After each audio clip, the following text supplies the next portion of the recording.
The pervasive dampness of the abandoned lot clung to Elias Vance like a second heavier skin. He was 11 years old, but the deep, incessant rumble of hunger in his belly had granted him an ancient, watchful silence. The sky above the skeletal remains of the defunct Midtown Conservatory of Arts was a vast, bruised grey, threatening a further deluge that the November air could ill afford. Elias moved with a practiced economy of motion, his worn sneakers navigating the treacherous landscape of broken bricks and rusted rebar.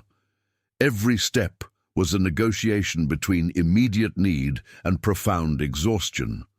The cold was a constant, intimate enemy, a biting presence that settled in the hollows behind his knees and the tips of his numb fingers. He lifted a hand, inspecting the cracked, dirty skin, noticing the way the blue veins beneath seemed to recess deeper, seeking refuge from the surface chill. The air here carried the layered, sorrowful scent of abandonment, mildew, dust that had turned to sludge, and the faint, chemical tang of old lacquer and moth-eaten velvet, a ghost smell of what the conservatory had once been.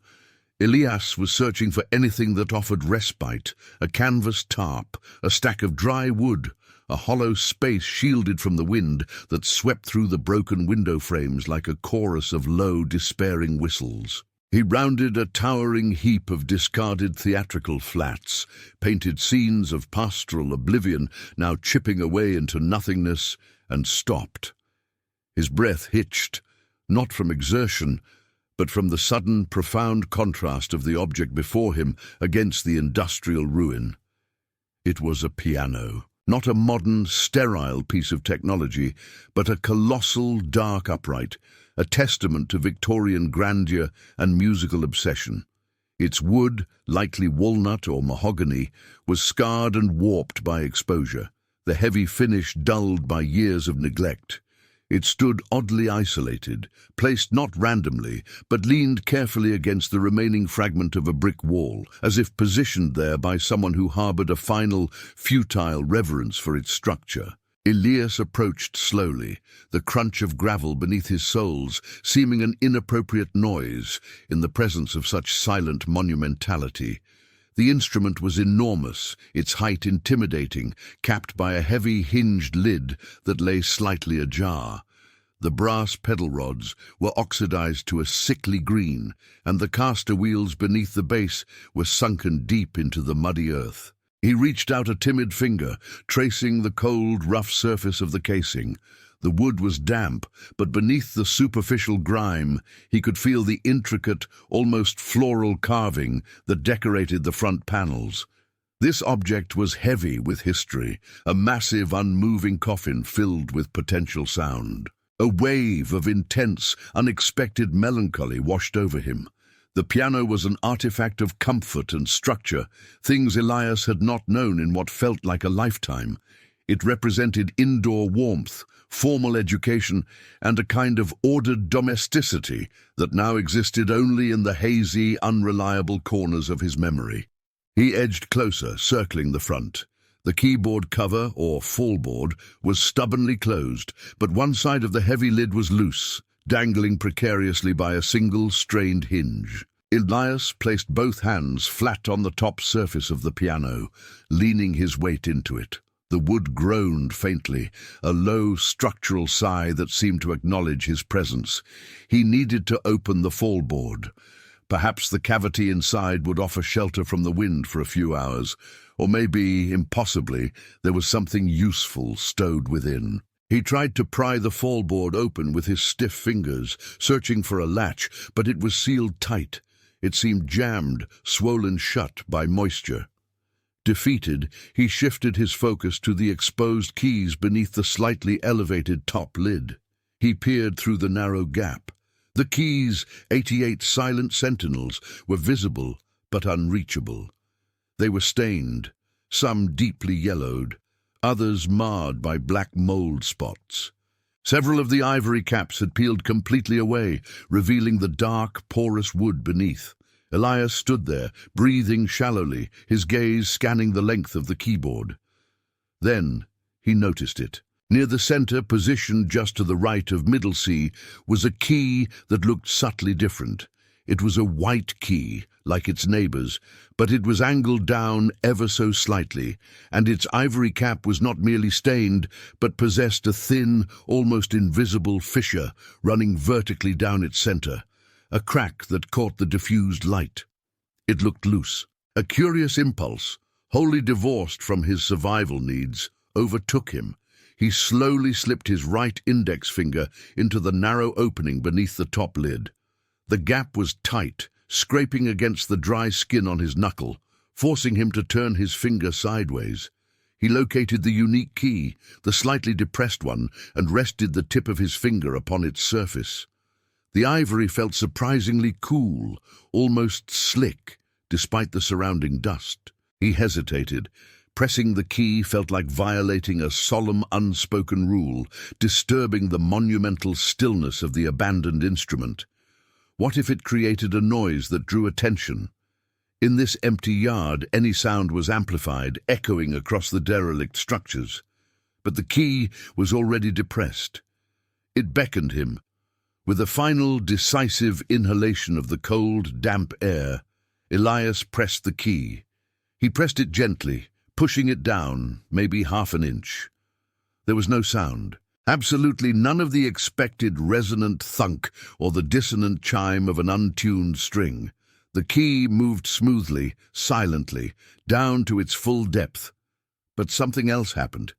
It was not a sudden explosion of movement, but a slow, deeply satisfying mechanical shift accompanied by a nearly inaudible friction of aged metal against dry wood. The massive, heavy front panel of the upright piano, the very panel that covered the mechanism and held the sheet music rack, did not swing outward, nor did it drop down. Instead, it slid. It slid horizontally, not along the width of the piano, but along its depth, retreating perhaps 3 inches into the body of the instrument, creating a dark, vertical aperture on the left side of the piano's body, just next to the lowest bass keys. Elias snatched his hand back, his heart giving a panicked, stuttering lurch in his chest. His eyes widened, fixing on the newly created gap. It was utterly black inside, a deep, unexpected void within the structure. This was no accident of decay. This was intentional. This was a secret compartment. The intensity of the dramatic situation, the immediate physical fear combined with the profound isolation, metastasized into pure electric curiosity. Elias forgot the cold, forgot the hunger. He was transfixed by the smooth, mechanical betrayal of the piano's structure. He leaned in closer, his breath clouding the dark edge of the compartment. The air that emerged from the gap was different, stale, heavy, and thick with the scent of old paper and dried ink, untainted by the surrounding mildew. Elias reached out, his fingers trembling slightly. He inserted his hand into the opening. The space was narrow, forcing him to angle his wrist sharply. His fingertips met resistance immediately, not the rough wood of the interior casing, but the slick, cool texture of something artificial. He fumbled gently, careful not to scrape the skin on his wrist against the sharp edges of the mechanism. His fingers closed around 2 distinct objects. The first was rectangular and heavy, bound in stiff material. The second was small, cold, and metallic. He drew them out, slowly pulling his hand back through the narrow aperture. He held them up to the dim, bruised daylight. The first item was a journal, thick and imposing, bound in dark green, smooth leather that felt almost intact, protected from the pervasive moisture. It was secured by a small, tarnished brass clasp on the foredge. The second item was a key. It was not a house key or a simple padlock key, but a finely wrought instrument, small, delicate, and disproportionately heavy for its size. The head of the key was a complex spiral, almost like a miniature piece of abstract sculpture. It looked like the winding key for an antique music box. Elias felt a sudden, profound weight descend upon him. These items were not discarded refuse. They were placed here, hidden, secured by a silent mechanism. They meant something crucial. He sat down abruptly on the muddy ground before the piano, heedless of the cold, penetrating the thin fabric of his trousers. His attention was riveted entirely on the journal. The leather was smooth under his fingertips, slightly cool. He worked at the brass clasp, which gave way with a soft metallic click. He opened the book carefully, peeling back the cover. The paper inside was thick and creamy, preserved perfectly. The first page contained nothing but elegant, looping handwriting done in deep black ink. The inscription was simple, yet devastating in its context. "To my dearest Elias, if you find this, everything has gone wrong." Elias froze. His own name, written by a hand that clearly knew him, a hand that wrote with the authority of deep, personal affection. The world around him, the broken brick, the cold, the hunger, receded instantly, replaced by the suffocating intimacy of the words. His vision blurred momentarily, his eyes stinging with the sheer, unexpected shock of finding a tangible, protective message from the past. A message intended specifically for him, emerging from this desolate graveyard of objects. He swallowed hard, fighting the sudden, agonizing knot in his throat. He forced himself to focus, to read past the inscription. He turned the page, his movements excruciatingly slow, fearing what revelation the next page held. The pages smelled faintly of lavender and old paper. The next entry was dated nearly 3 years prior. The handwriting was neat, slightly hurried in places, revealing a controlled desperation. He started to read the words, forming the shapes in his mind. October 22nd. The reckoning is closer than I thought. I have paid them for months, stalling, sacrificing everything, but they move with predatory speed. They are not interested in the money anymore, not truly. They want the documentation. They want the silencing of the evidence. Elias did not fully comprehend the jargon, reckoning, documentation, but the underlying emotion was clear: terror and flight. The tone of the entry was one of deep, intense urgency, a feeling that resonated powerfully with the anxious hum that had been his only constant companion since he was truly alone. "I have secured the ledger. It is too dangerous to keep on my person. They suspect I have made copies. They do not know where I hid the original, nor do they know of this secondary failsafe. Elias, my love, you must never speak of this compartment or the key. If they find you, they will question you about the lockbox. You must tell them nothing. You must not know what they speak of. Their cruelty knows no bounds, and their urgency is now desperate." The paper trembled slightly in Elias's grasp. They, the unnamed, pervasive threat. This wasn't just about him being lost. It was about him being sought. The stakes, which he had previously quantified purely in terms of survival, calories and shelter, had escalated dramatically to include personal danger. The subsequent entries detailed the creation of the secret compartment. The meticulous description was proof of the writer's fear and devotion. I modified the mechanism myself. It took 2 weeks, working only in the deepest part of the night in the conservatory's storage hall. The key must be the D sharp above middle C. It is the only one I could manipulate to bypass the hammer mechanism without leaving a visible trace on the felt dampers. The slightest press and the spring releases the facade lock. It is heavy, but silent. Elias stared back at the piano, the dark, gaping void where the compartment had been. The writer had predicted the piano's abandonment, viewing it not as a loss, but as the final, necessary stage of concealment, hiding in plain sight in the most desolate location. He kept turning the pages, driven now by a powerful, urgent necessity to understand the full scope of his inheritance. The key, the spiraled one, it is the only link. It is not for a traditional lock. It is specifically manufactured for the deposit box I secured at the old Municipal Records Hall beneath the floorboards of the clerk's room. The box contains the original ledger, the documentation that implicates them in the misappropriation of the arts endowment funds. The context began to solidify, heavy and overwhelming. Elias was not merely an abandoned boy. He was the unwitting carrier of a secret that threatened powerful, dangerous people. The journal continued, becoming more fragmented, more hurried, as if the author were writing under increasing duress. "I must leave you. This is the hardest entry to write, the greatest betrayal. I cannot stay, Elias. If I am found with you, they will use you to force me to surrender the ledger. I am going to divert their attention, lead them away from the conservatory, away from this place of silent truth."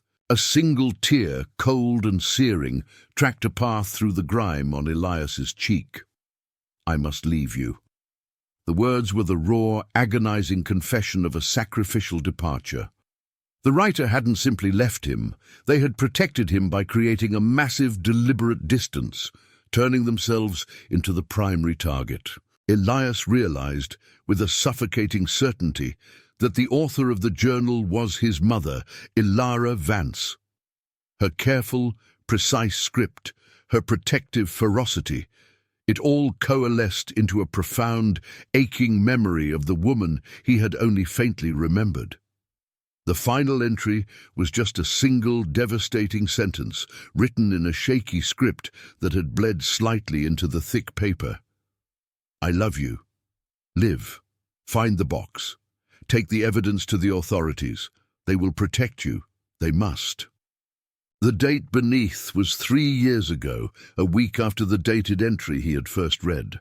That was the last time she had been seen. Elias had spent the intervening years shuffling through increasingly precarious shelters, haunted by the vague, terrifying disappearance, convinced he had done something wrong, convinced he had been forgotten. Now he knew. He was not forgotten. He was protected at immense, heartbreaking cost. He sat motionless for a long time, the journal lying open in his lap, the cold earth leaching the remaining warmth from his body. The immediacy of the drama, the life and death consequences outlined on the thick paper, demanded action, but the sheer emotional impact paralyzed him. His abandonment was an act of profound love, a shield forged from separation. He reached out and closed the journal slowly, reverently clasping the brass latch shut. He picked up the spiraled key. It felt heavy, a physical embodiment of his immense, terrifying responsibility. Elias had to move. He had to follow the instructions. The journal explicitly stated that they were still looking, still seeking the ledger, that his mother had risked everything to hide. If they found this piano, if they realized the decoy was gone, their attention would inevitably turn to finding him, Elias, the only remaining link. The cold was becoming unbearable, a sharp, gnawing sensation that brought him back to physical reality. He needed shelter, and he needed a plan. First, secure the evidence. He lifted the piano's fallboard again, finding the depressed D-sharp key. He pressed it again, gently. The mechanism responded instantly, smoothly sliding the front panel back into alignment, concealing the compartment with a final silent thunk of internal locking pins. The piano looked perfectly ordinary again, massive and forlorn, a silent tomb of secrets. He stood up, brushing the damp mud from his trousers. He carefully tucked the journal deep inside the inner pocket of his frayed, heavy winter jacket, the closest thing he possessed to a vault. He secured the small spiraled key in his left boot, wrapping it tightly in a piece of linen he used as a rudimentary sock liner, ensuring it wouldn't rattle or fall out. The Municipal Records Hall. His mother had been precise, beneath the floorboards of the clerk's room. Elias had an advantage. This area, the old conservatory and the surrounding industrial park, had once been the administrative hub of the city's arts district. The Records Hall was a block away, a massive monolithic structure built of grey limestone, largely unused now, except for the occasional visit by property developers seeking historical surveys. He started walking, his pace slow but determined, the cold suddenly less important than the pressing weight of his purpose. The sun had sunk beneath the horizon, and the light was fading rapidly into a deep twilight, turning the world into shades of indigo and charcoal. Elias moved along the periphery of the abandoned yards, keeping to the shadows of the high, crumbling walls. The records hall was imposing, its windows dark, its grandeur wasted on emptiness.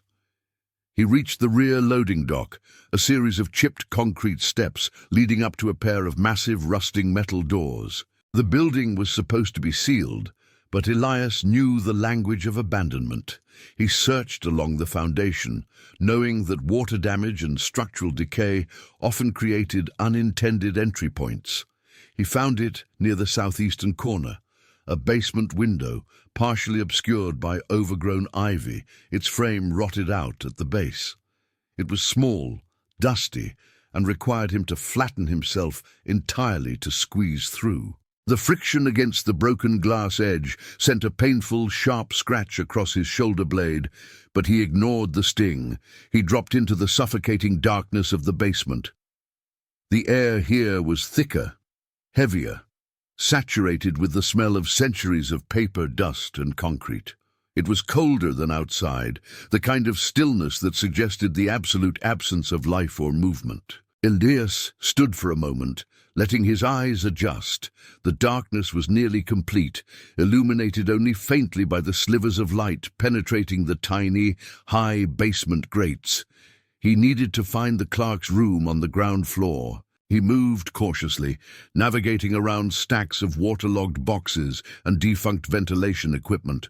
The basement was a labyrinth, but he eventually located the central stairwell, a grand, curving sweep of marble steps, thankfully unsealed, leading up into the main hall.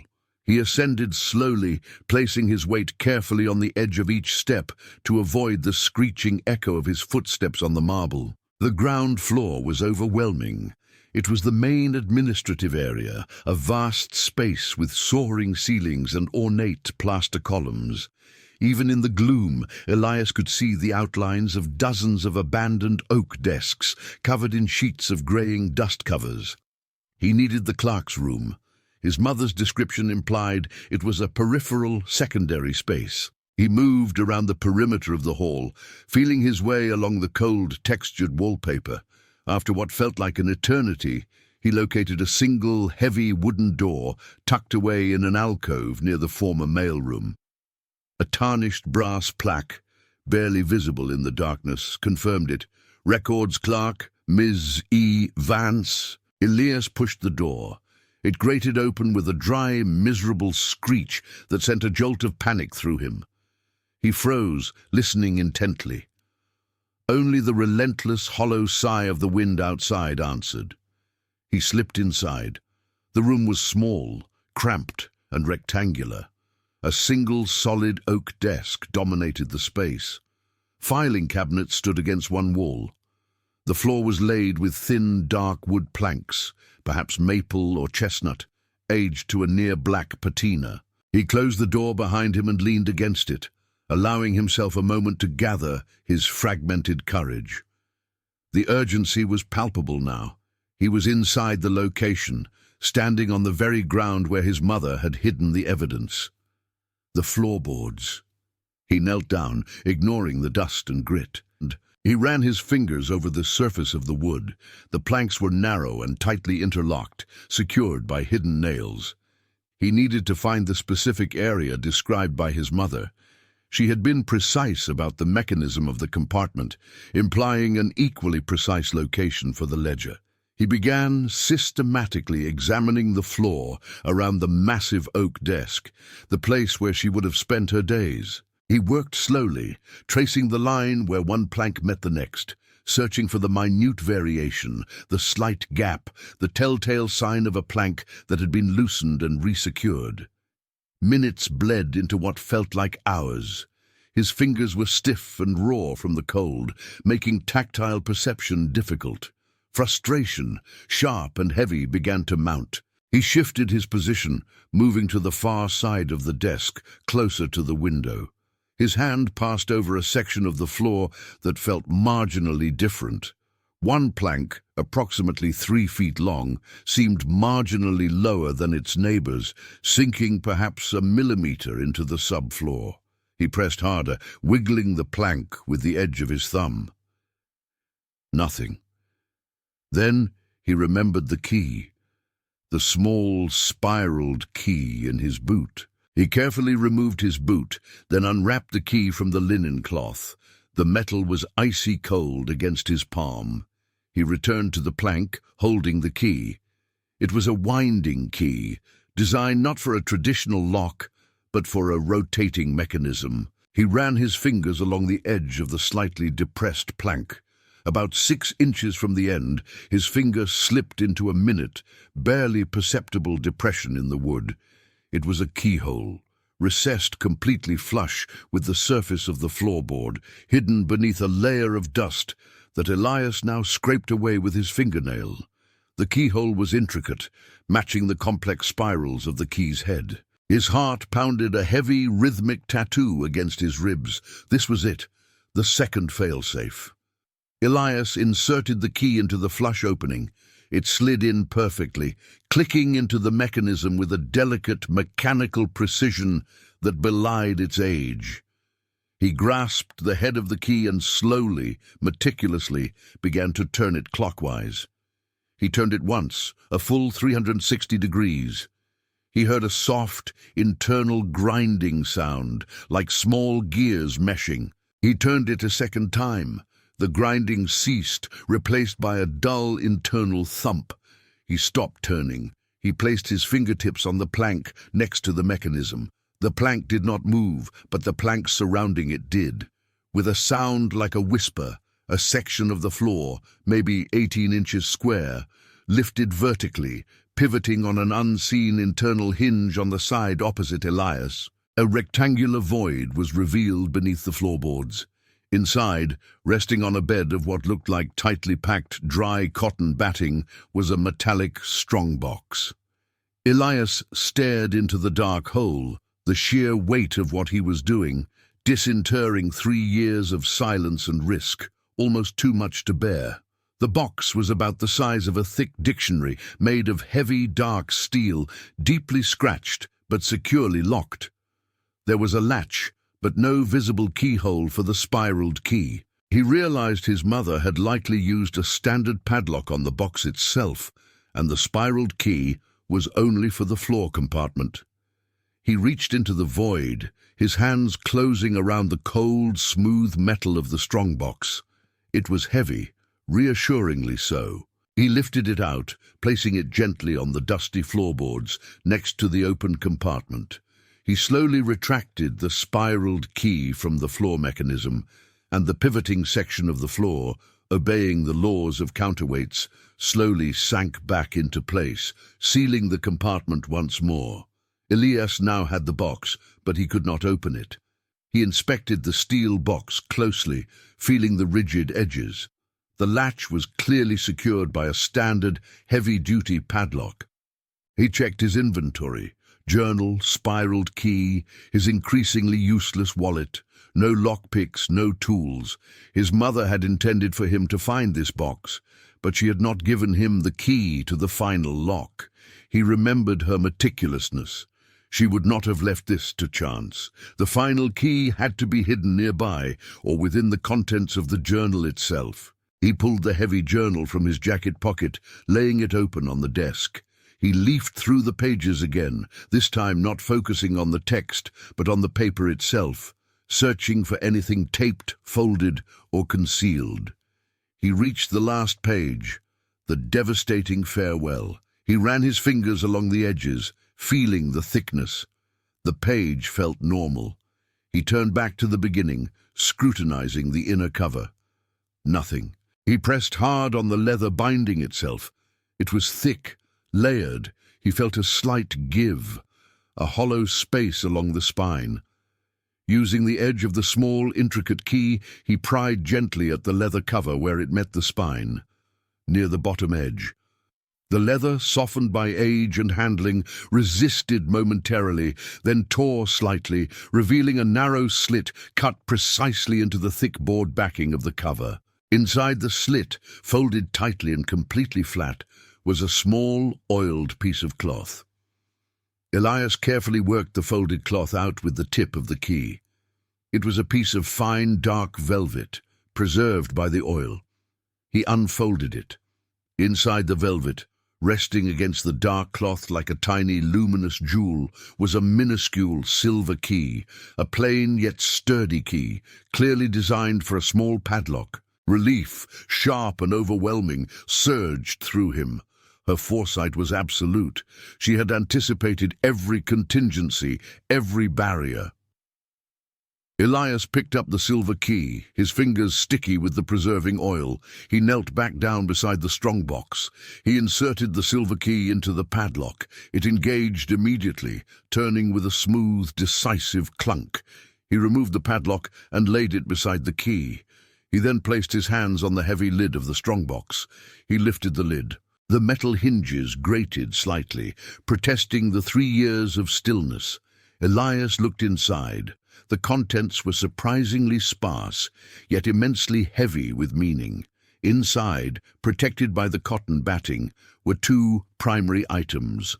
First, a leather-bound ledger, even thicker than his mother's journal, its pages filled with neat, terrifying columns of numbers and dates. This was the documentation.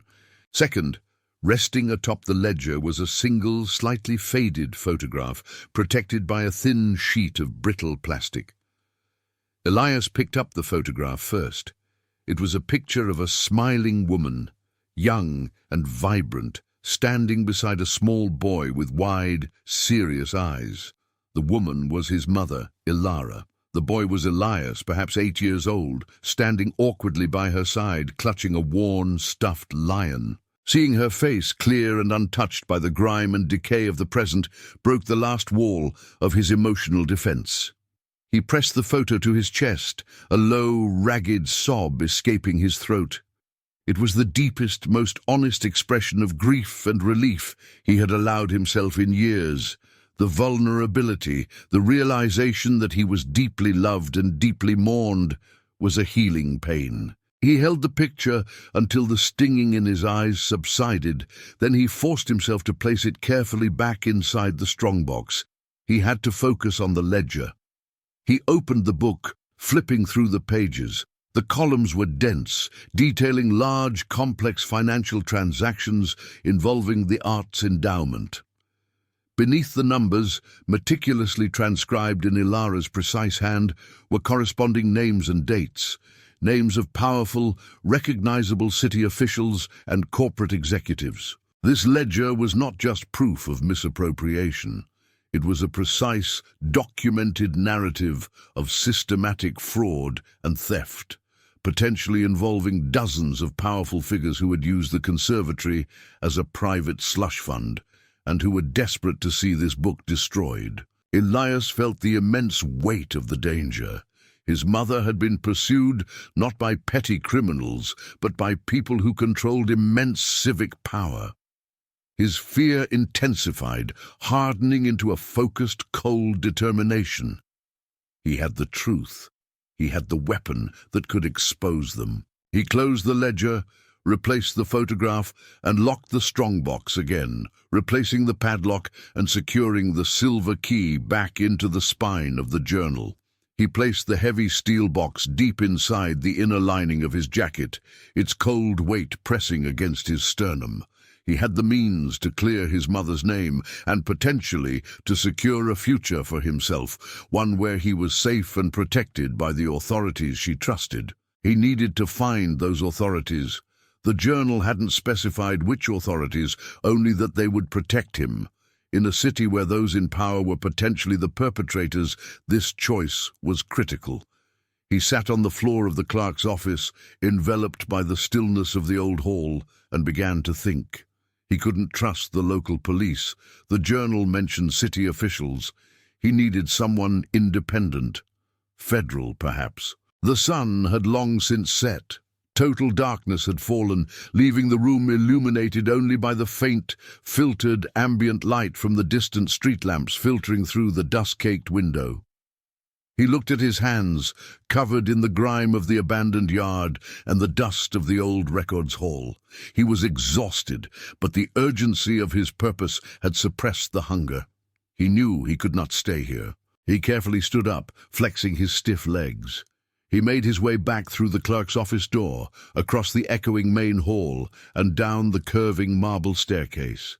He squeezed back out through the narrow basement window, the movement agonizingly slow, focused on protecting the strongbox against his chest. Once outside, beneath the cold, bruised sky, Elias paused. The massive, carved silhouette of the discarded piano stood visible in the distance, a dark sentinel in the desolate yard. It was no longer a symbol of abandonment, but a monument to a mother's sacrifice and fierce love. Elias pulled his collar higher, adjusted the heavy steel box beneath his jacket, and began walking toward the distant, faint lights of the city center. He knew his journey was far from over. He still had to find a trustworthy official, convince them of the extreme danger, and surrender the powerful evidence he carried. But for the first time in 3 years, Elias Vance was not simply surviving. He was executing a final, loving directive. He was armed with the truth and driven by a debt of honor to the memory of the woman who had risked her life to give him this chance. The vulnerability remained, a profound, aching exposure, but now it was fortified by an equally profound, resolute strength. The discarded piano had given him the ultimate key, not just to a box, but to the possibility of a clean, safe future. He walked on, step by deliberate, heavy step, carrying his immense silent burden of hope and consequence into the vast, indifferent night.